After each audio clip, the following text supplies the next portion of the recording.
Hi everybody, welcome back to another writing advice of the week.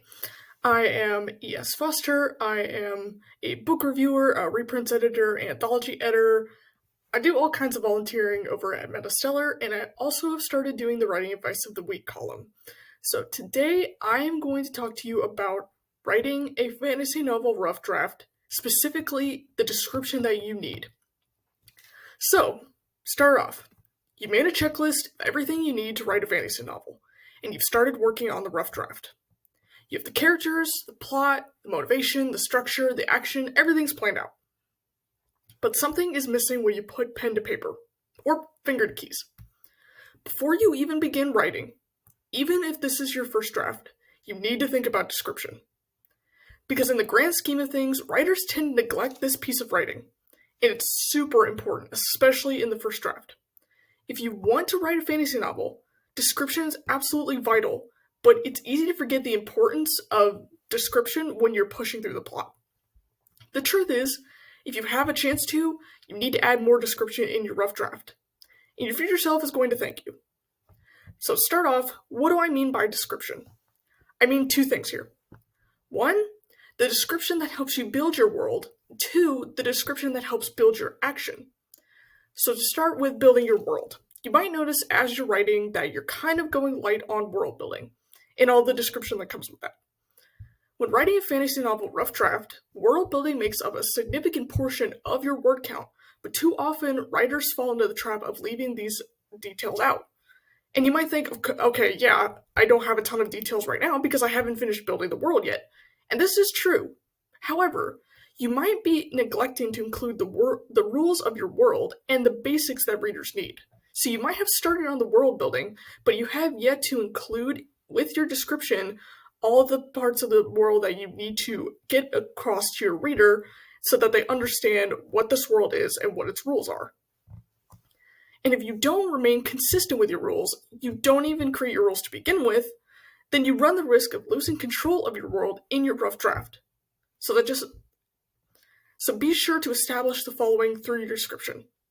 1. What rules make my world stand out from reality? So this could be the different rules for how your physics works, how your culture works, anything like that. 2. What rules do my cultures follow? 3. Do I have rules of my magic system fleshed out? These are all basic things that you'll need to know ahead of time. And keeping track of these things and infusing these rules in the description means that readers get a good sense of your world, and you keep on top of your rough draft. Second is building your action. Adding more description builds the action that's going on throughout the story. You might think stopping to describe what things look like and how things work slows the story down, but in reality, description is more than just describing what things look like. It sets the stage and it keeps the plot moving. This is especially true when a lot of the plot is happening at once. By that, I mean when you have an event where there's a lot of action of any kind, description acts as a powerful tool that immerses the reader. In the rough draft, writers tend to stick to the basics, and that's okay. Just be sure to acknowledge that there are opportunities to include more description and keep the reader engaged. And here are some examples of what I'm talking about. 1. When a scene requires a lot of emotion. Because some scenes require that you describe how a character feels, which allows you to describe the emotions. Take the time to bring the emotion in your story and describe those emotions accordingly. 2. When a scene involves a lot of action. By this I mean when actual action takes place, such as a fight scene or battle scenes. Here, you don't want to include traditional description. Instead, you need to describe what is immediately happening to one specific character. Describe what's happening to them through their eyes, which gives your readers a strong sense of all the action that is going on in the scene. Finally, you might ask yourself, okay, this is all well and good. Now I know where to add description, but how do I add more description? How do I make this description organic? There are 3 ways that you can do this. Remember, the goal of adding more description is to add more depth to your world that further orients your reader into what they're witnessing and enhances the world building that you've created. So when you think more about description, take the time to add them here. 1. When characters encounter a new area of your world. This includes when the setting changes, such as when a character enters a new space they might not be familiar with. For instance, if your character enters another room in their house, you don't need to describe every facet of it. Just put in the details that are relevant. However, if your character steps through a wardrobe and enters another world, you need to take the time to describe that immediate area, so readers get introduced to the world. And whenever a new part of the world occurs, add description that readers can visualize. 2. Through dialogue. Description can come from more than just the author. Sometimes characters will provide information to another through spoken word, though this doesn't have to be exposition. Instead, dialogue can be used to further describe another character, a setting, a conflict, etc. A good example of this description is in the first Sherlock Holmes book by Sir Arthur Conan Doyle, because the beginning description involves a lot of the characters talking about and describing the title character Sherlock Holmes. We gain a lot of description about the character through this dialogue, and all of it is organic. And finally, through detail. Sometimes a little detail here and there brings an image to the reader's mind with a snap.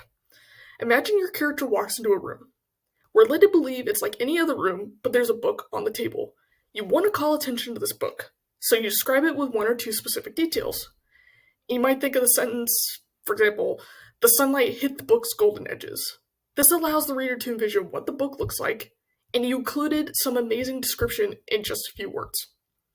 So when you take the time to add descriptions to your beginning draft, you set the stage for your later drafts to have more advanced world building through your description. You'll also be able to include more emotion and action throughout the plot. Your future self is going to thank you. And that's the end of the article, but before we leave, I just want to thank everyone who is part of our Patreon and all of the volunteers at MetaStellar. Like all the Patreon supporters, we could not do this without you, and it's through your generosity that we are able to keep this journal going. And also, before you leave, I would like to point out that I am an author with a blog, Foster Your Writing. It is also known as my author name, E.S. Foster.